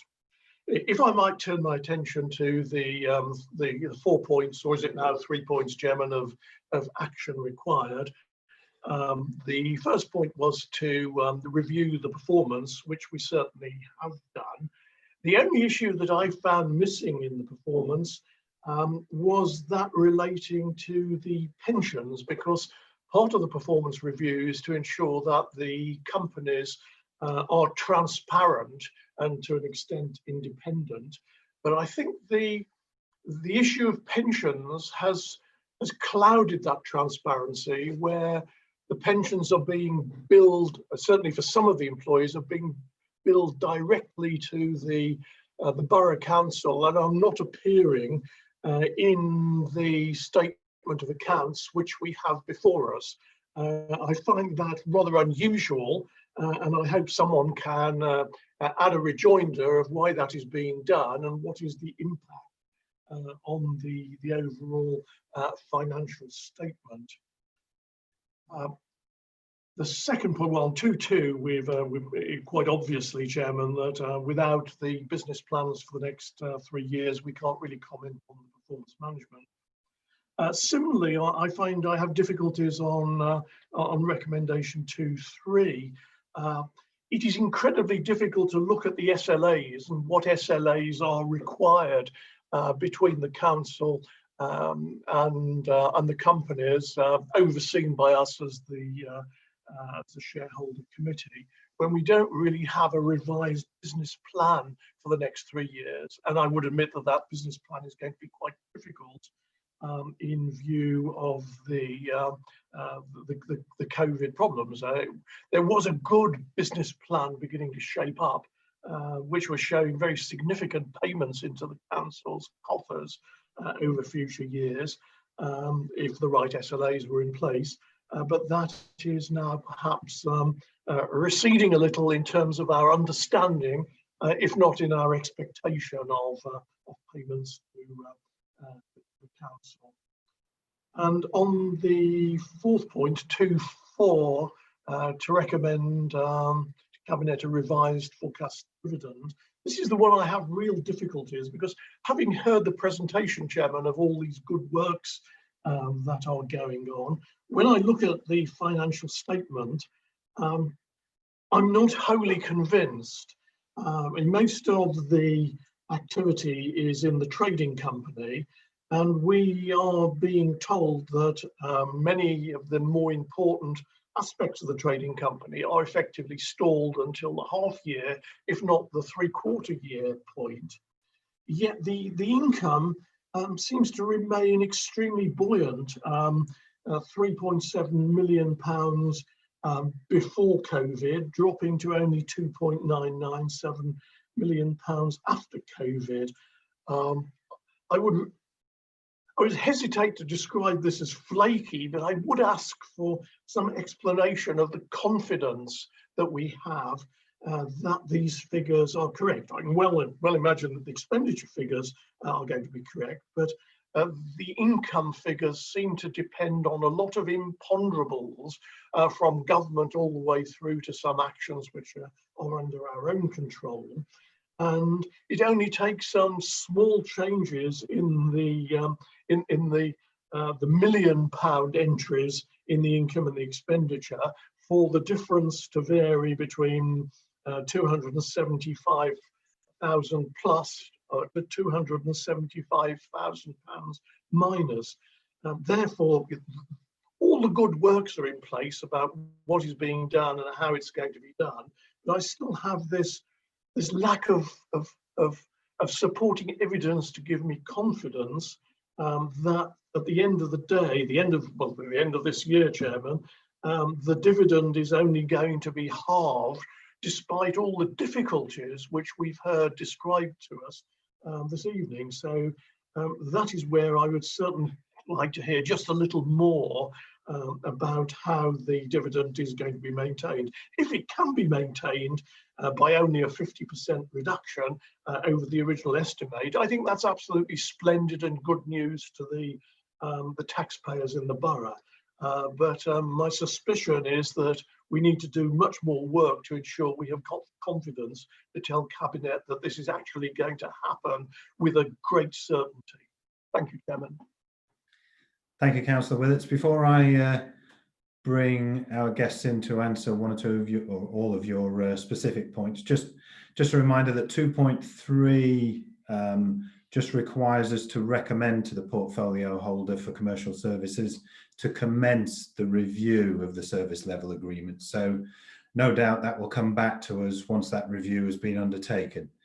Paul, are you going to start answers? Yep. Thank you very much, Chair, and thank you, Councillor Willits. The 4 questions there. So if I take the first question, which is with regard to the pension. So last year, you're quite correct, Councillor Willits, that there had to be a payment to actually clear the actuarial valuation of the pension scheme. But during last year, we have, with the council, entered into what is called a pass-through agreement, which means that there is no further need for any form of pension payments between the council and the CCHL and the Infor companies there. What fundamentally the pass-through agreement is, and if I'm teaching you to suck eggs, please do tell me, that this is really an underwrite, and it is an underwrite that has been entered into by the council with the Amphora businesses. So from this day forward, there will be no further cause for concern with regard to the pension. And with regard to transparency, what you're seeing on the information presented to the committee is the management accounts that were available at that time. And we were able to resolve the pass-through agreement, and that has been adopted within the statutory accounts, and that therefore has a notation within the statutory accounts about that pension agreement. Moving on to the second point, which was with regard to the 3-year plan, you're quite correct, and I do apologise to the committee, because at the briefing session last week, we did agree that that last sentence would be removed, and that you're quite correct that the next 3-year business plans is scheduled to be submitted to the Governance and Audit Committee in January in 6 months' time. So what we're really only seeking is a comment with regard to the 2021 year. Then with regard to the SLAs, and the management agreement were of a 3-year duration. We're now in our 3rd year of operations, and the SLAs come to an end on the 31st of March 2021. And for the avoidance of doubt, the SLA costs, the benefit that Amphora pays to the council under those SLAs has remained unchanged. They are indexed up each year, and in the revised forecast, the revised budget that is before the committee of 226, that does include the full benefit of the SLAs being paid to the council. Now, moving on to the last point, Councillor Willets, and thank you very much for your interrogation with regard to the resilience of the revised budget. We have looked at the revised budget very, very carefully. We have undertaken sensitivity analysis on it. And within the trading company, we don't only have the events business there. We have our CCTV business in there, and that is going to be increasing in its revenue earnings. We have got modular deployment being placed out right now, and we've obviously got the benefit of increasing under the LFFM, albeit that very, very moderately. We also have our estates business in there, and the estates business is an internal trading between Colchester Borough Council and Amphora Trading Limited. We then also have within there the helpline, and the helpline has got a great opportunity that even if it stays still, it will provide us with a very substantial benefit that actually helps to underpin the underperformance of the events business. So we have got further information that we can provide the committee, but I can assure you that the resilience of the revised budget, based on moderate performance and identifying how coronavirus pandemic has significantly affected the events business, I do still stand by the revised budget figure of 226, but I'm very happy to provide further information if that is what is requested. Thank you very much, indeed, Chair. Thank you. Anyone else wish to add anything? I come in. I got forgotten at the end there. Sorry, Paul. No, I'm asking if there's anybody else wants to add anything to the responses to Councillor Willett's questions and comments. No, I'm not seeing anything. All right. So no, I haven't forgotten you, Councillor Dundas, nor Councillor Wood. Councillor Dundas. Thank you. Yeah, actually, I think Paul answered some of my points there. I mean, I think we are looking at sort of around a 10% margin, I suppose, on turnover in terms of predicted profit for next year. I accept that we're quite fortunate that a lot of our services are, if you like, fairly not very demand elastic. You know, that they are things like helpline, that they're quite essential services. So they're not perhaps affected by outside events as much as some things. But equally, I think if you look at some of the economic predictions made by some illustrious organisations, were any of those to become true, we would be kidding ourselves if there wasn't some risk attached, that a 10% profit can quite easily turn into a 10% loss. And as councillors, we shouldn't discount the possibility that our commercial activities, which we hope will pay us some money, could actually end up costing us some money, even if it's only in the short term. It's not impossible. I don't think it will happen, and I certainly don't want it to happen, but it's not impossible. Just on a couple of specific, on the events company, and I think it might have been on the last slide, which was hidden behind my little video screen. The decreased income was 749,000.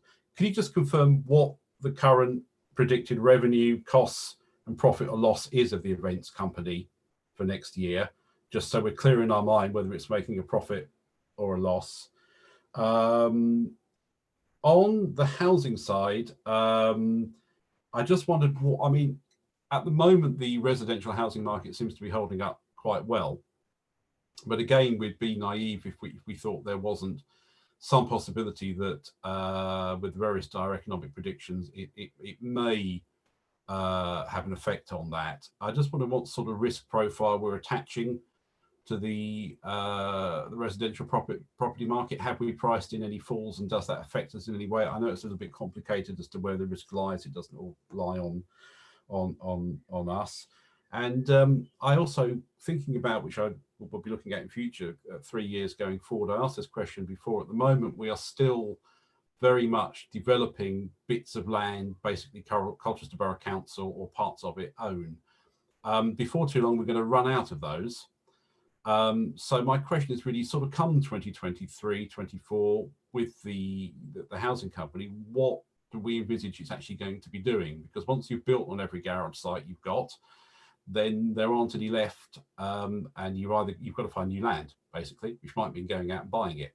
So just the question, what is the long-term future for the housing company? On the leisure side, I know we've spoken about Ipswich Road in the past, but I do know there is a differential between the sort of dry side and the wet side in terms of how successful it's been during this year. I do think we need to think about going forward the wet side, and I think it was Councillor King, we had the conversation a few months ago. I think he described it as perhaps, I can't remember the exact words, perhaps not the most appealing offering or something like that. I'm sure he'll correct me, but I'm just really wondering, in terms of really trying to get people back into the leisure world when it reopens, which I hope will be reasonably soon, whether we've got any plans to really kickstart it and get the revenue coming in again. Thanks. Okay, Councillor Dundas, thank you. Paul, do you want to come back on most of those points, and maybe Andrew on the housing ones? Yes, no, I can come back on those, absolutely fine. On the event side, I can't immediately put my hands on the schedule, but I can certainly provide that to you after this meeting. I can probably pass that through to you via Matthew. With regard to housing sales values, you're quite correct. If you look at some of the reports, and I think the last one I saw was from Savills, which was estimating that probably affecting some of the metropolitan areas, potentially sales values could dip by 7%. However, when you look at what has actually really happened and the amount of interest that we personally are receiving, so we being my estates team and myself personally, from agents and developers who are asking us, do we have land to sell? That is telling me that there is still a buoyant marketplace out there where national house builders and developers are hungry for land, hungry to actually feed their machine as they see an opportunity to move forward. We have looked at being sensible with regard to future sales values. And in this current financial year, 2021, we have got only a couple of units scheduled to come out at Creffield Road. So we are being quite cautious with regard to our expectations. And I think leading into Christmas, we'll probably see a return to in the marketplace on the sales values. That's my personal view. And I'm not seeing too many reports apart from the Savills report that were really actually indicating something of a more dramatic nature. When we then start to look at our land and the future, you're quite correct that we have got a very large land holding up at Colchester Northern Gateway with regard to circa 350 houses. So that is easily going to provide at least 5 years of trading activity, because we do have a very small team within the homes business. There's only 2 people involved in that who are managing the housing sites and also the garage sites along with CBH on the garage sites. And you're quite correct that we will come to a stage where you start looking at the other land. And when I finish going through this, I am sure Andrew can augment on the land and HRA as well, and what is the future and the opportunities there. And I would like to think that once we get past the pandemic effect of COVID-19 over the next 1 and 2 years, and the council and Amphora start to build up their assets, their balance sheet, their cash, that acquiring land in the future will definitely be on the strategic front. As this is a public meeting, some of the strategic issues possibly should be discussed in a closed meeting, because we don't want our competitors out there grabbing some of our ideas and closing off certain market avenues for us. When we look at the Colchester Leisure World and the Ipswich Road, the dry and the wet side, that is a delegated budget, of course, for in our project management of that site. And you look at Charter Hall, you look at the sports halls, and you think how tired they are. And then you have to actually think, what can we do with those? And again, there are a couple of rather good opportunities that we are considering that could really change some of the offerings there. And again, I'd be very happy to have that in a closed session because obviously it's commercially sensitive. So I do hope that answers most of your questions. And coming to the events, I can provide information to you subsequent to this committee meeting. Andrew, is there anything that you want to come in on the housing to add to that? Yeah, if I can just pick up. So, I mean, as Paul mentioned, there's a number of forecasts out there on the housing market, but the majority of them tend to suggest that after an initial dip caused by the COVID pandemic, it will recover because while supply wasn't coming forward, demand wasn't being met, so that will keep prices buoyant. And most people are forecasting that by the end of the financial year, the housing market will have returned to where it was pre-COVID. As with lots of these things, you touched on, any time you're forecasting, and you'll note on the dividend it's a forecast, that there's always a number of assumptions that are built into that. And with the diverse range of activities that we've got, some will do better than forecast and some will do less than forecast. So that word of forecasting is always the key one. We can only work on the assumptions that we can make at the moment, but it will be a changing position through the year, and the housing market's no different to that. In terms of long-term strategy on housing, the council does still own a fair amount of land that could be used in various ways, and as Paul's alluded to, you wouldn't necessarily want to give away all of your options because it's a fierce market, but at some point we will need to look at land acquisition. And I think that's where point 2.2 in the recommended decisions had started to just suggest a look forwards to see if there was anything for us to be suggested to look at in that respect. And perhaps that's something we could take away to have conversations about and to talk about outside of the meeting. Thank you both. Councillor Wood.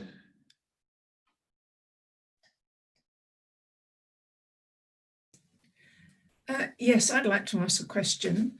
Under sports and leisure, you secured funding to develop community facilities at Tiptree with the new gym, etc., etc. Have you any idea when that might take place?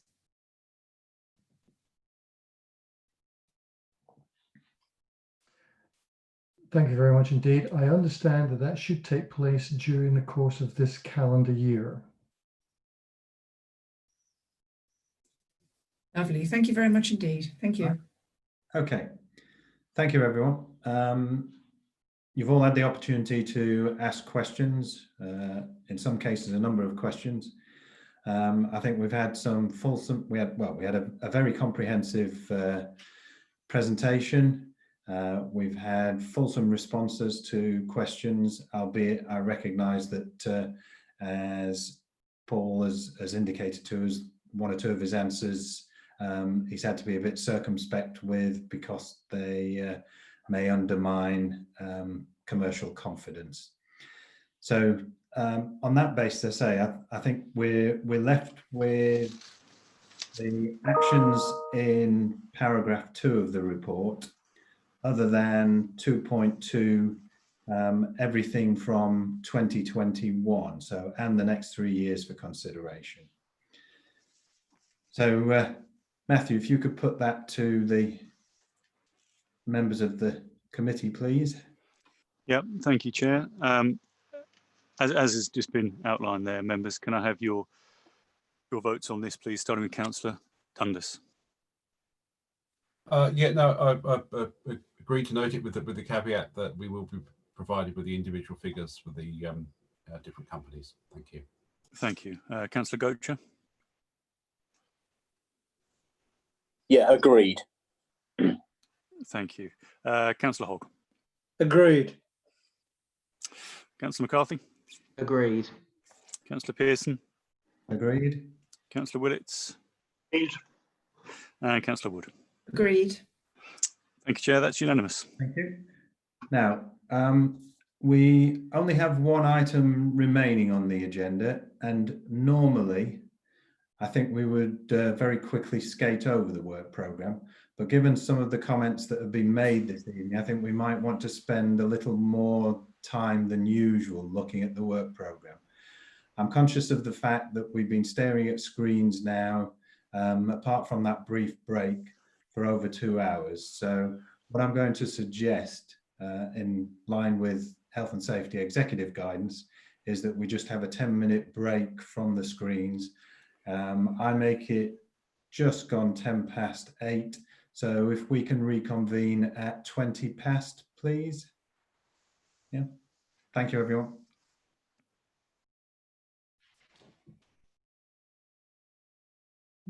Matthew?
Are we still,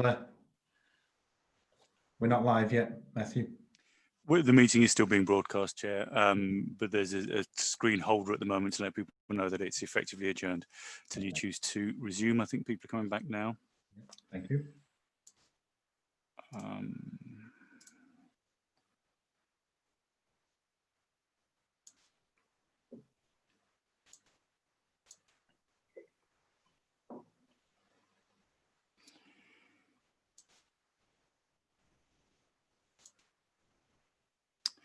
And I think it looks like we've got everybody back. Everybody back now. Yeah, thank you. Right. Welcome back, everyone. In my haste for us to have a break, I forgot to thank our contributors to the last item. So just for the record, thank you to Paul, Andrew, and to Jeff for their contributions. So looking at the work programme for the rest of the municipal year. I'm going to make one or two suggestions, and then obviously I'll be guided by other members' contributions. I'm going to ask that the officers come back with something around C19 governance and scrutiny to our July meeting. Yep.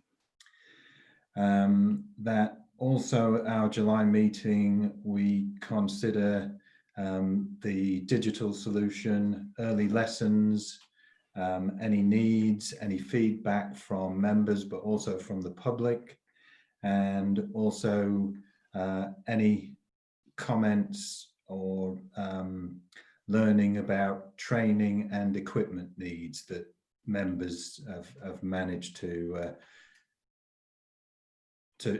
ascertain following, you know, at least a meeting now, and other members will have been attending other meetings over the last week or two or three. So hopefully people will have some understanding of how virtual working is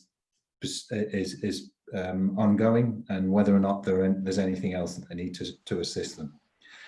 CCHL we have on the agenda already, or on the work plan already for January, but what it talks about is the mid-year review. So I suppose we need to just ensure that that also includes the forward 3-year plan, or if not the final version, at least the draft version coming to us in January. For July, we also need the annual governance statement as amended according to our deliberations this evening. And finally, and I'm not quite sure where we fit this in, so I'm going to just suggest that this is to be determined, is the NEGC governance arrangements to come before this committee. Is there anything else members want to add to that I might have missed, left off, or that they felt we needed to add going forward over the next 12 months? Councillor McCarthy. No, that's all good. It's all good to me. Okay. Thank you. Councillor Hogg. All good, Chairman. Thank you. Councillor Dundas. That sounds good, Chair. I mean, the only comment I'd make about NEGC is that obviously we're not too sure at the moment going forward what's happening in relation to NEGC. It may well be that it is replaced by another body which is more suited to the result of the local plan. So perhaps in the wording we need to cover off any other joint, I don't know, development or projects with you know, similar. The only other thing I was going to mention was, and forgive me, I think it was this committee. I know myself and Councillor McCarthy sometimes get confused between here and scrutiny. But last year we discussed updating, putting a lot of our committee meetings and full council onto video as well as audio. I think as we've gone on to video with virtual meetings, I think it will become increasingly a public expectation that when we go back to physical meetings, that they're on video. I'm not quite sure where we've got to with that, but I think if it isn't going to have happened by the time we go back to physical meetings, I think it's perhaps something we need to look at and chase up as a committee. I think that's a good reminder. Thank you, Councillor Dundas. Councillor Gocher.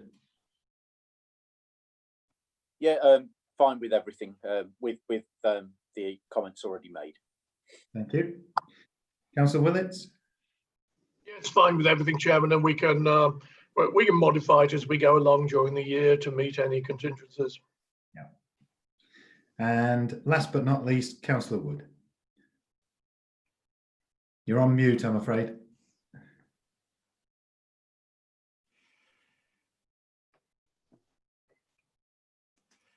Sorry, it's okay with me. Sorry. Good, that's fine. We're all learning, Barbara. All right. Yeah. As I said when I was listing with NEGC, I'm not quite sure where to fit that in, and as Councillor Dundas quite rightly points out, we may be looking at a different animal when we come to review that anyway. So I think that's everything, Matthew, unless there's anything I've missed. It's been a long, warm evening with a few scores and one or two hiccups. Chairman, I just see that Dan is indicating to speak. Right. Sorry, I don't want to prolong this, Chairman, but just to say that we have, I think on that suggestion, I added 3 items to the July agenda that already had 5 items on it. Just wanted to draw that to your attention because that will be quite a lot to get through. But you know, if that's what the committee wants to do, that's fine. All right, thank you. The audited statement of accounts now, is that likely to come later though, given what we were hearing earlier? The statement of accounts, no, well, no, I think that will still be, we're aiming to get that to you for July. Right, okay. I think let's have a look at it before we finalise the agenda and see how long it's going to be. But I would suggest that we stick with what I've suggested this evening. And if we have to move something to the next meeting, then we'll have to look at that. Thanks. Right. So I think we need to just agree the work programme then, do we, Matthew? Yes, please. Yeah, just we'll run through this for the last time. Councillors, Councillor Dundas, do you agree the suggestions? Agreed, and thank you, Chair, for tonight, and good night. Councillor Gocher? Agreed. Thank you. Councillor Hogg? Agreed. Councillor McCarthy? Agreed. Councillor Pearson? Agreed. Councillor Willits? Agreed. And Councillor Wood? Agreed. Thank you very much. That's unanimous, Chair. Thank you very much, everyone, for your contributions and your support this evening. It's nice to see Amanda and Richard finally managed to get back in. And look what they've missed. Good night, all. Good night. Good night. Thank you. Well done.